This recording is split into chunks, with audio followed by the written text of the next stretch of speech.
Arlington High School presents To You, In the Nest, where we give you the latest news. Hello, Eagles. I'm Jessica Henry. I'm Blake Wayman. I'm Tatum Carvajal. And welcome to the first Eagles News Media broadcast, where we talk about current events going on in the nest.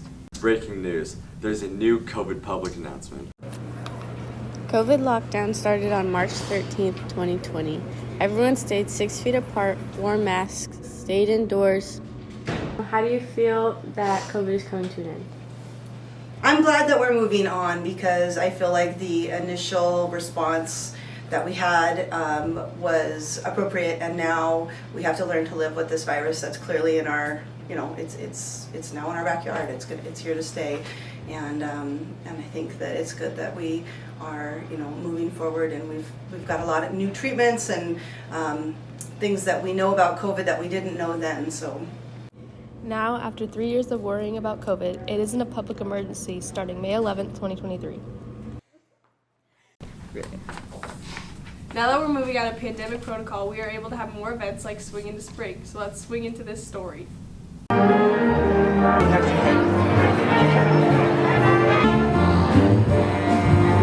Welcome to the 28th annual Swing into Spring, hosted by our Arlington High School Jazz Band. Swing into Spring is a dessert dance that serves as a fundraiser for the band. Swing into Spring is our yearly fundraiser that we do every year for Jazz Band. We play about 12 to 15 songs, so this year I think we have 12 off the top of my head. What is your favorite part about Swing into Spring? Well, I mean, it's the band itself. They sound amazing. I always love the jazz vibe, the jazz ambiance. The band was really good. I really like the music.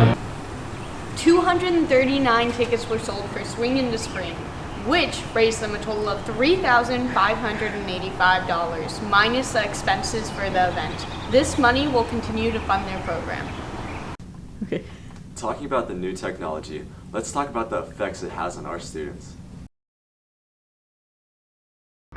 Technology and social media has been on an uproar for the entirety of the 21st century, with its impact spanning across all ages as well. Arlington High School has been no different with the students' involvement in social media, with the majority of students using some form of social media, but just how do these social medias affect students at AHS? Alright, so what social media apps do you use? Instagram, Facebook, TikTok, Snapchat, and YouTube. I use all of them, like Snapchat, TikTok, Instagram, Facebook, even for old people. Right. And then do you think students should use social media? Yes. Social media it's just a tool. I don't see it any different as like a messaging app. Just the fact that you can post pictures and update your life. They're very educational sometimes, but also I think that kids get into a bad habit of using them. That's how you get in contact with all your friends. Like you're able to talk to more people and everything, but also it can really affect your mental health with like the output you see on there and like the unrealistic goals.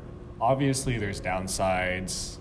Social media it's a double-edged sword. It's good, and it can also be bad, how people interact with it. But as long as you use it as a tool, it should be fine. As Arlington students trend towards using social media more and more, it's always smart to keep in mind that social media can be used in both beneficial and consequential ways. Traffic with Kelton. Thank you, Tatum. We're here in the AHS parking lot where we have quite a bit of traffic, as you can see.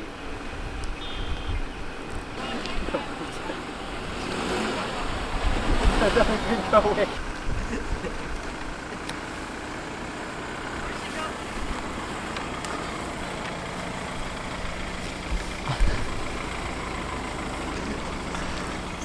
Oh my. As you know, we have a lot of traffic.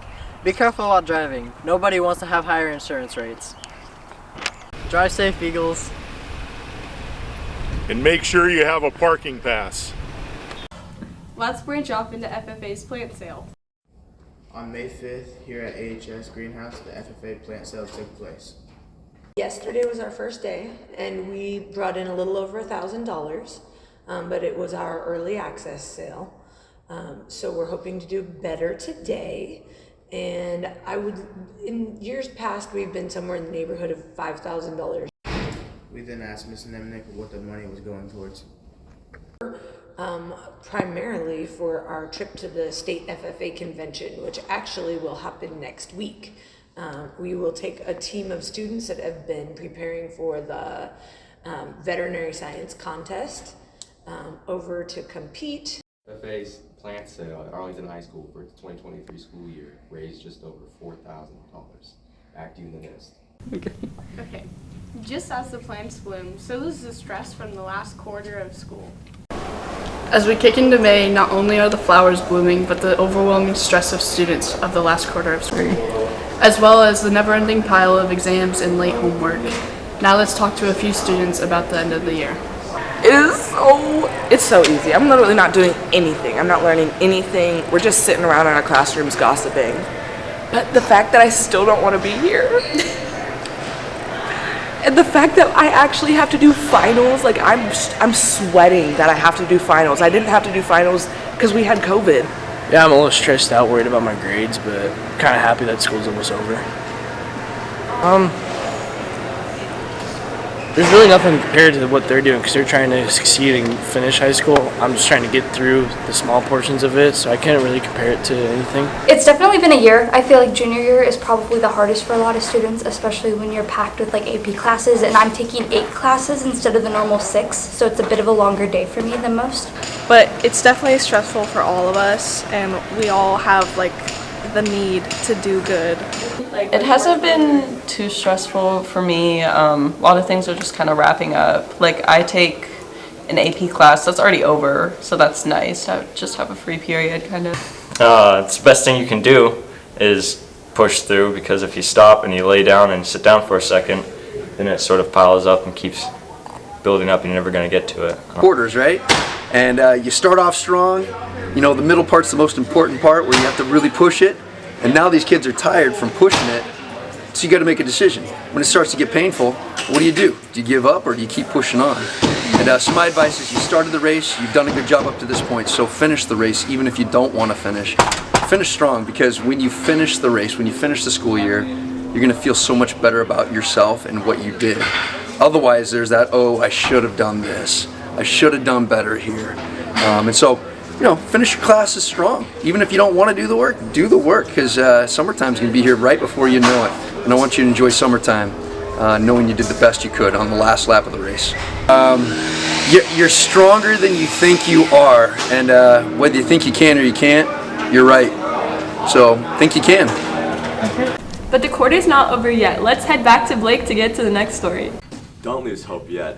One of the few golden weeks in our last days of school year belongs to our kindness to the community. Let's check out Kindness Week. Kindness Week is May 8th through 12th. All week there is random acts of kindness.